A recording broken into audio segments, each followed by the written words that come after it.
Guys, welcome to my channel. Today we got a 2009 Toyota Venza here, V6. We're gonna replace our rear brake pad. So if you want to replace the brake pads, it's gonna be a simple job. So I do have brake pads over here sitting. This is the part number I'm using. Brand is Evolution, and it's gonna come with the hardware kit. Brake pads, I did the opposite side already. So you're gonna need a little bit of greasing, 3/8 ratchet with a 12mm socket, a compressed tool, C-clamp will be good as well, a small little brush, and a file. It's not necessary, but have these things ready if you like. So what we're gonna do is we're gonna take off the 12 here and 12 here. The caliper will come right off. Very simple to do, okay? And we're gonna grease out a few things and put the brake pads on. Okay, to start this job, we're gonna take out our number 12. We're gonna remove this. Make sure you're turning this counterclockwise if you're looking right from the back. So take this guy off, and sometimes this will start to spin, but this is at the wrong spot. It should have been like right to the edge, and that should stop it for you. But anyways, remove this bolt completely. Let's loosen up the top one as well.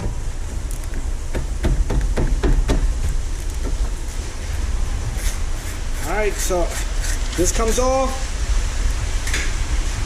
and this guy, they both should be loose by now.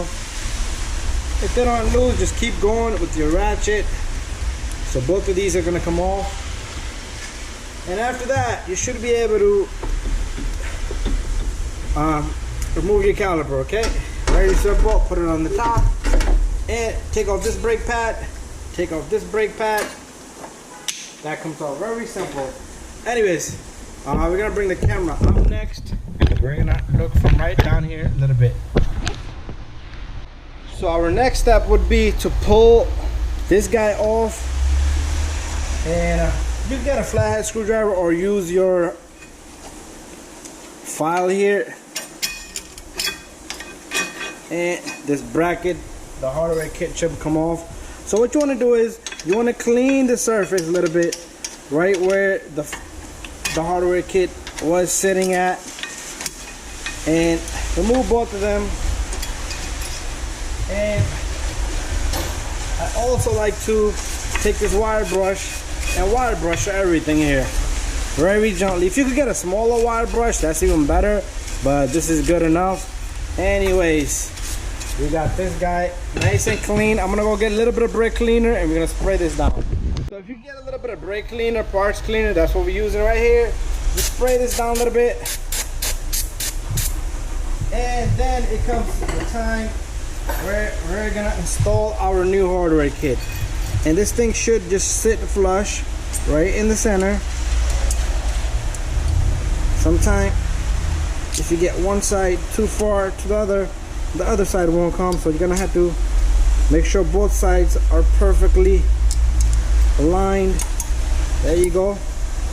Make sure your disc does not hit it. If it does hit it, it's gonna scrape. And I'm gonna do the same thing for the top little guy. A lot of people like to put a little bit of greasing over here, but this customer told me don't go crazy with the brake grease. I guess that's what he prefers there. He's a mechanic himself, but it's all good. It's always what the customer wants. Sometimes you do have to deny the job because you can't do it that way because it's not safe.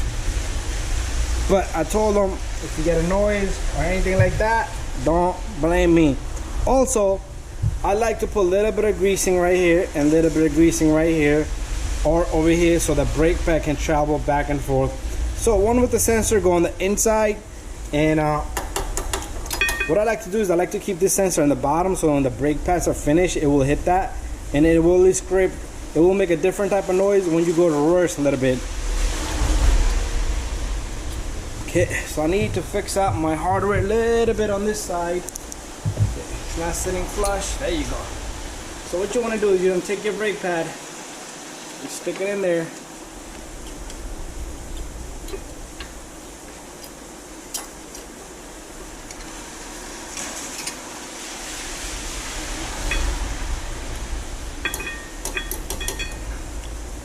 Alright, I'm going to come out for a bit. And let's see if I can get it from out here.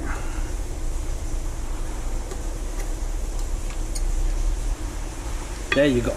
Your brake pads should go in easily. You should not have to force them. You should not have to hit them. And if you do need to hit them, you can check out my other videos. You need to file a little bit here.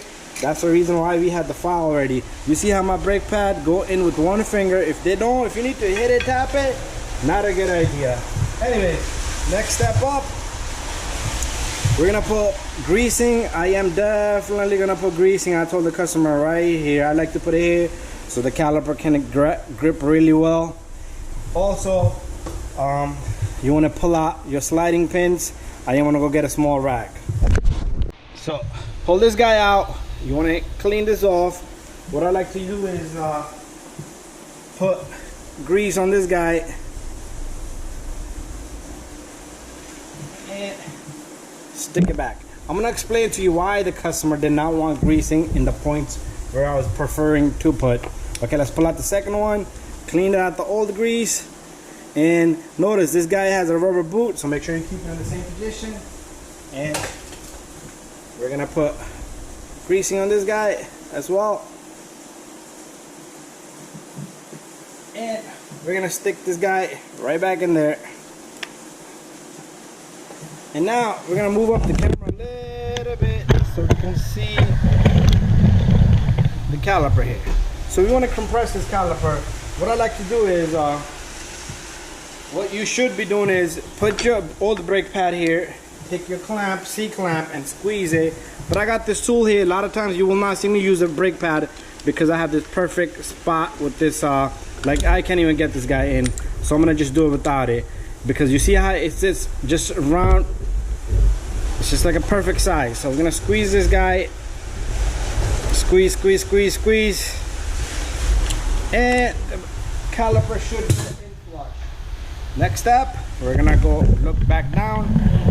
And so the reason why the customer did not want greasing in these points was because he said most of the time I will end up getting greasing on the disc. I told him I would clean it up, because nothing is perfect, but the only thing I can do is clean it up. He said no, because once it's on it, it's never good off the brake pad. But also, he mentioned it collects dust over here. He is true in a way, but I would put greasing there, just be careful. So we're gonna take our caliper here, make sure these guys just align perfect. And same thing here. We're gonna take our two bolts, the two bolts that we have here. One goes here, the other one goes right there. So I'm gonna capture both of these and then we're gonna tighten them. This one I have not caught it properly. There you go, got it. Bada bing, bada boom.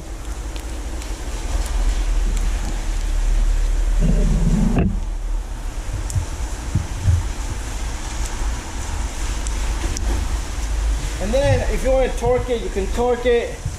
Was not able to get torque specs on this particular vehicle. So what we're gonna do is, if somebody has any information, you can post it down below and I will pin it. But we're gonna tighten this guy by hand. So usually like 26 pound is fair for these little bolts. 25, 23 to 26. Okay, that's good enough. And I'm gonna tighten this guy and bada bing, bada boom, bada bing, bada boom.